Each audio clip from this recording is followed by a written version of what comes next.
Que la grâce et la paix de Dieu soient sur chacun d'entre vous. Shalom une fois de plus. J'étais avec Pasteur Michel Condé de l'église protestante évangélique de Carana, qui est en Guinée. Je bénis le Seigneur pour cet instant.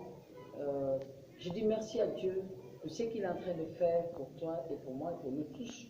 Nous disons merci à Dieu parce qu'il a son souffle de vie encore en nous.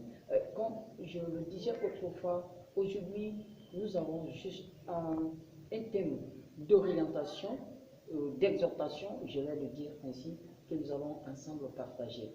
Je te dis merci pour ta disponibilité, le fait que tu es disponible pour écouter et pour prendre le temps de voir, d'entendre quelque chose de la part de Dieu. Et je dis merci. Aujourd'hui, nous allons voir un autre thème. Nous allons méditer et s'orienter et s'exercer sur quelque chose qui est de très important et qui m'a relevé, qui m'a fait voir et qui m'a orienté, je voudrais dire, qui m'a guidé, qui m'a dit ce que je dois faire et l'objet de ma présence. Voilà. Et le texte qui va nous rassembler aujourd'hui, c'est bien sûr le livre de Genèse, chapitre 30, juste le verset 25 que nous allons ensemble lire. Mais avant de partir, nous allons prier, d'accord? Je vais prier Dieu, on va prier ensemble.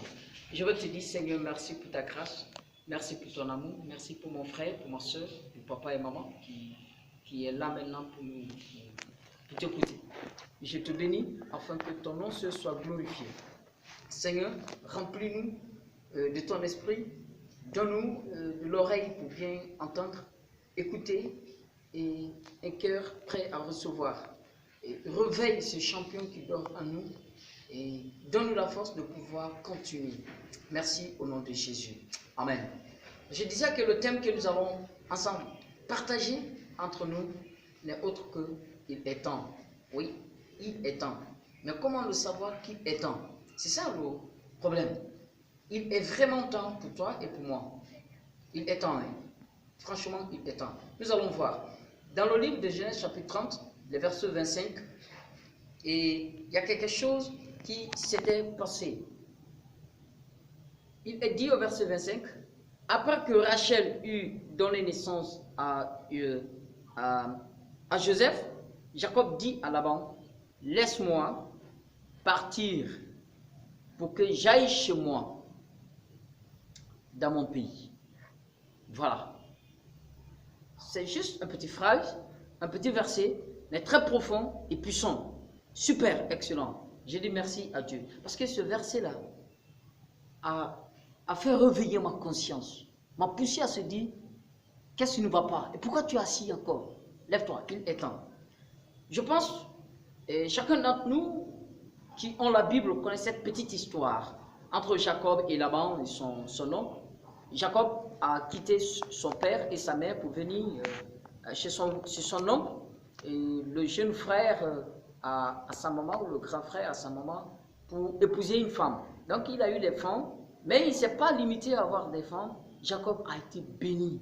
Il a travaillé beaucoup, on peut dire pendant 14-15 ans, il était en train de, plus de 14-15 ans, il était en train de travailler. Et avec son oncle. Mais il travaillait dans les biens de son oncle. Il était comme un fonctionnaire d'État. Et comme quelqu'un qui travaille dans une ONG ou dans un projet ou quelqu'un qui travaille pour quelqu'un, généralement comme ça. Mais un jour, Jacob dit à son oncle Laban, à son patron, à son directeur, à son gouvernement, laisse-moi maintenant partir, je dois faire quelque chose. Voilà, il était temps pour Jacob de se lever. Il était temps pour Jacob de dire, je suis capable de devenir maintenant quelqu'un. Il était temps pour Jacob de dire, je suis capable de prendre la relève. Voilà l'esprit d'entrepreneuriat que je voudrais dire. Aujourd'hui, beaucoup se trompent. Mais je veux dire, ne te trompe pas. Ne te trompe pas. C'est parce que tu ne le savais pas. Mais je pense aujourd'hui, tu dois savoir quelque chose qu'il est temps. Si tu travailles dans la fonction publique, si tu travailles pour une ONG, si tu travailles chez quelqu'un, il y a quelque chose qui est en toi. C'est l'esprit d'entrepreneuriat. Tu es un entrepreneur. Si tu ne le sais pas, je vais te le lire dans le livre de Genèse, le chapitre 1. Il est dit au verset 28, Dieu les bénit et leur dit, reproduisez-vous, devenez nombreux, remplissez la terre et soumettez-la. Dominez sur les poissons de la mer, sur les oiseaux du ciel et sur tout animal qui se déplace sur la terre. Il y a quelque chose qui est là, qui t'a été donné. Dieu dit à Adam et Ève, dominez-les. Tu as une responsabilité. C'est pour ça que je veux te dire, il est temps. Mais généralement, il y a quelque chose qui se passe. Pour être quelqu'un, c'est pas forcément, mais ça peut être forcément. Nous sommes dépendants de quelque chose. Pour être en haut, il faut que tu t'arrêtes sur quelque chose pour que tu sois élevé.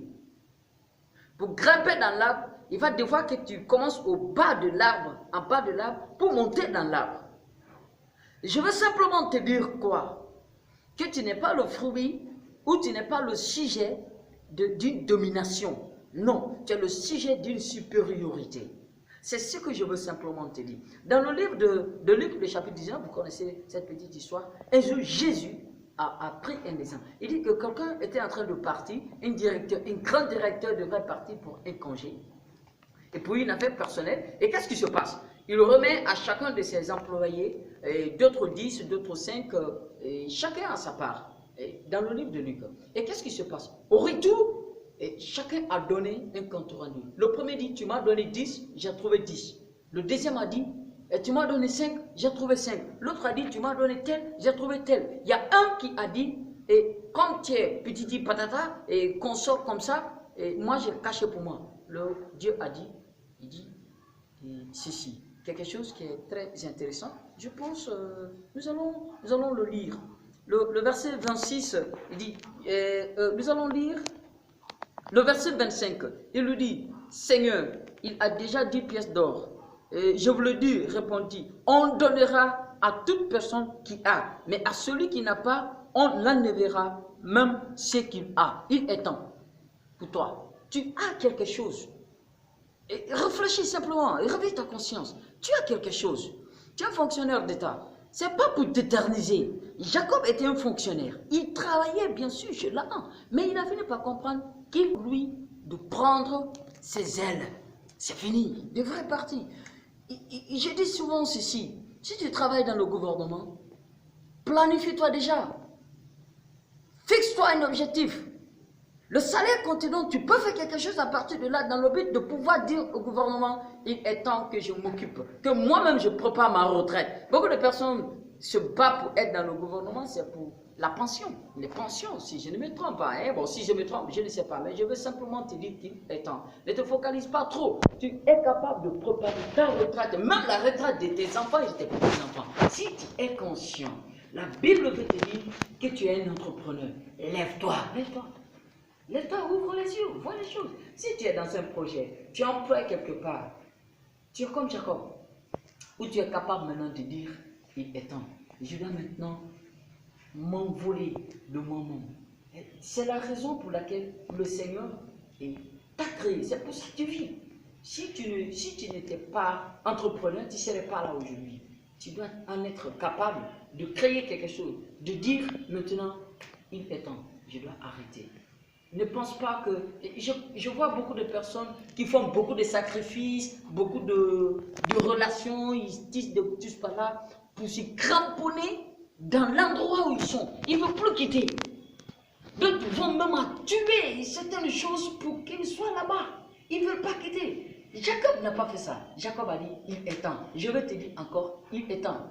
Enlève l'éternité là dans ta tête. Tu n'es pas né, tu n'es pas fait pour un seul endroit. Tu as eu ce que tu peux avoir pour t'aider à faire autre chose. Alors que le Seigneur te bénisse. Shalom à toi et merci.